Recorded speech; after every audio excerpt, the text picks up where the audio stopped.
Hello and welcome to a Piedmont Triad FC Coaches Education video. My name is Marshall Hodge and I'm our technical director for the club. Today's topic is two things. First, we have interleaving, and we'll define what it is and look at some examples of how to use it either within a session or over the long term. And then secondly, we'll provide an open-ended small-sided game that'll serve as a nice platform to discuss different topics with your team. First and foremost, we have to accept the fact that our players are going to forget a lot of things that we tell them. Even if we assume that the player understands perfectly what we worked on Tuesday, by the time Saturday's game rolls around, they might not be able to execute simply because some of those details have been lost over the course of the week. This can lead to frustration from the coach because everything seemed to work perfectly in practice, but it hasn't translated into a match setting. Though as we revisit topics, it's more likely that they're stored in long-term memory. So some big takeaways that we can think of is some forgetting is bound to happen, no matter how good of a coach you are. Multiple reviews or retrievals bringing those topics back up is going to help retain that information in long-term memory. And then also, as you review things more time can be put in between retrievals without as much information being lost. Due to this, we have to think of ways to help that long-term memory be encoded. One method to battle this forgetting is to use interleaved practice, and that is essentially shortening the time that you use on a topic and then revisiting it later while mixed in with other topics. If all you talk about is one topic in a block and then completely move on to a new topic, there's a lot of time and chance for that forgetting to happen, and there's never any recall or retrieval of that information that you talked about in the first block.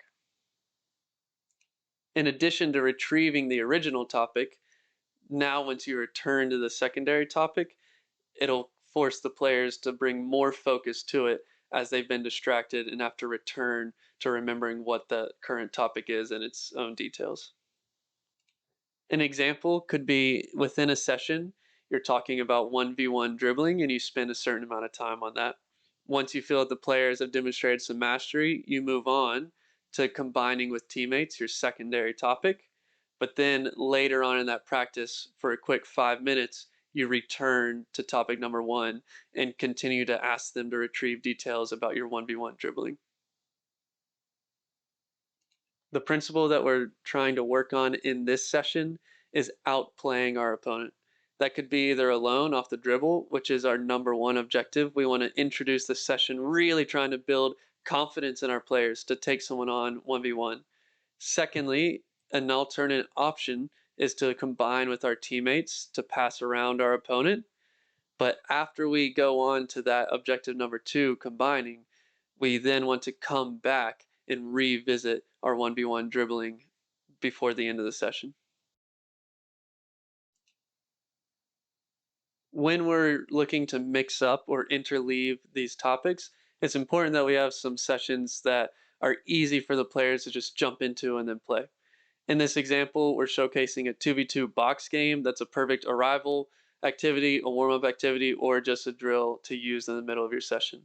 There's a little bit going on in that it's 2 versus 2 in the middle with two neutral players that on this example are on the inline but could also be put in the sideline.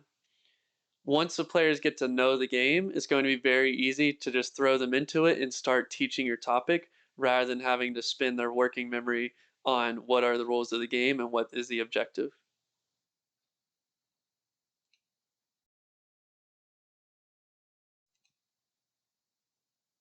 Here you can see a quick animation of how the game would work. It's just 2 versus 2.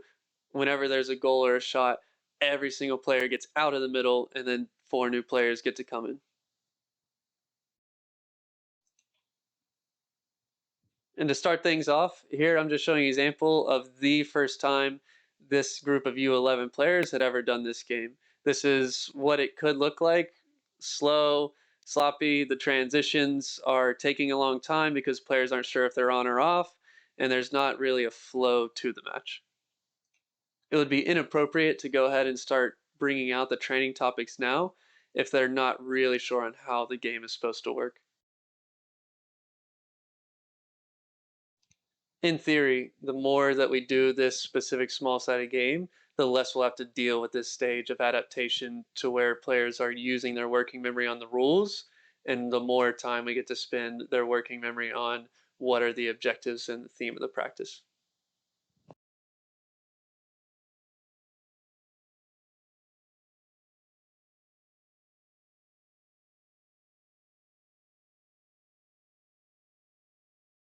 On this day, we were playing games to 8. And so after that first game takes about 10 minutes or so to get through, then we would start to introduce our topic and what our first objective is. In this case, can we start to dribble confidently 1 versus 1 to beat our opponents? It's important that we stay on topic until we feel like there's some sort of mastery that's been developed. Here you can see a clip of 3 straight plays where players are able to beat the defenders 1 versus 1 off the dribble. Even if there's not a goal every time, they're successfully completing the objective and they're showcasing at least a little bit of mastery on the topic.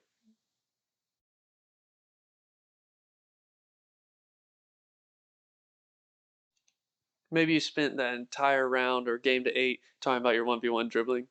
Once you feel like there's that mastery, in that next round, you can start to talk about the next step in the process.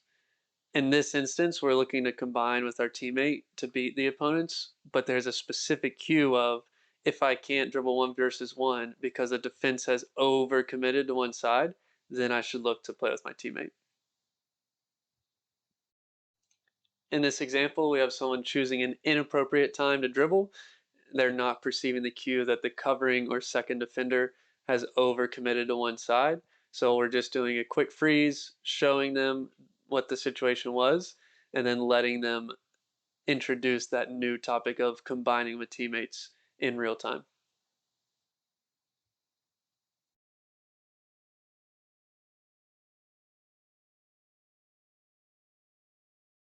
Especially with younger players, it won't take long for them to really hyper focus on that new objective, objective 2, which is combining with teammates. Once you see multiple repetitions where the aim is no longer to dribble 1 versus 1, they're always looking to combine. That could be a great time to revisit objective number 1 because it has begun to be forgotten. And so here you can think of many different ways to reintroduce or review objective number 1. It could be asking, okay, ladies, for the next 2 minutes, I want to see you really try and beat players 1v1 again. Another way could just be to cold call on some players and ask them some questions from the topic before, which was 1v1 dribbling. Or in this case, if you see some of those moments naturally pop up from objective 1, then it can be great to freeze or celebrate and say, look at this, you've done exactly what we've asked for here. Once you've revisited the topic of 1v1 dribbling, it's important that you stay on that topic for a set period of time so that it doesn't feel like you're flip flopping back and forth, but that you're just briefly touching back on it. So, to review, we started by choosing a principle that we want to work on in this small sided game. We've introduced our first objective, which is 1 versus 1 dribbling. We've then extended the principle to objective 2, being able to combine with teammates. After we've demonstrated some mastery in both, we will then go back to retrieve objective number 1 and see if we can go ahead and battle that forgetting on the spot. And then importantly, once we've distracted them from objective 2, we then have to return again to objective 2, combining to further get their focus and retention on this principle.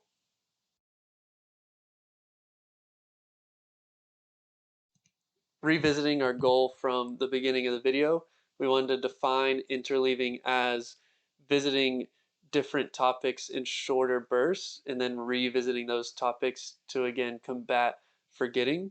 And then secondly, it's easiest to do that whenever you have some small sided games or some drills that are very open ended and will allow you to come back to those topics quickly and be able to teach quickly without having to re explain or go over complicated rules within the game.